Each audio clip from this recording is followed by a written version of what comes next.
৭০,০০০ বছর আগে মানুষ প্রায় শেষ হয়ে গিয়েছিল। একটা আগ্নেয়গিরি পুরো পৃথিবীকে অন্ধকারে ঢেকে দিয়েছিল। সূর্য হারিয়ে গেল, ফসল মুড়ে গেল, তাপমাত্রা হঠাৎ কমল। এটা ছিল ইন্দোনেশিয়ার টোবা সুপার ভলক্যানো বিস্ফোরণ। এত শক্তিশালী ছিল, পারমাণবিক বোমার চেয়ে লক্ষ গুণ বড়। আকাশে ছাই আর সালফার টানা ৬ বছর ধরে। পৃথিবী জুড়ে ঘটল ভলক্যানিক উইন্টার, দীর্ঘ হিমশীতল অন্ধকার।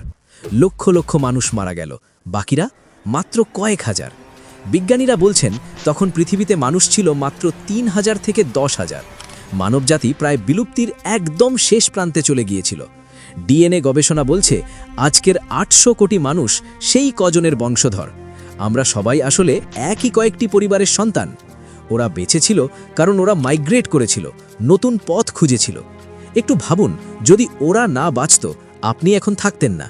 প্রকৃতি একবার আমাদের মুছে দিতে চেয়েছিল, আমরা টিকে গেছি, কিন্তু পরের বার কেউ জানে না। পৃথিবীর নিচে এখনও ঘুমিয়ে আছে এরকম আরও আগ্নেয়গিরি। ইতিহাসের সবচেয়ে বড় রহস্য, আমরা কিভাবে বেঁচে গেলাম? উত্তর আজও পুরোপুরি জানা নেই। এটাই সবচেয়ে ভয়ের। ভিডিওটি শেয়ার করুন যাতে আরও মানুষ এই সত্যটা জানতে পারে।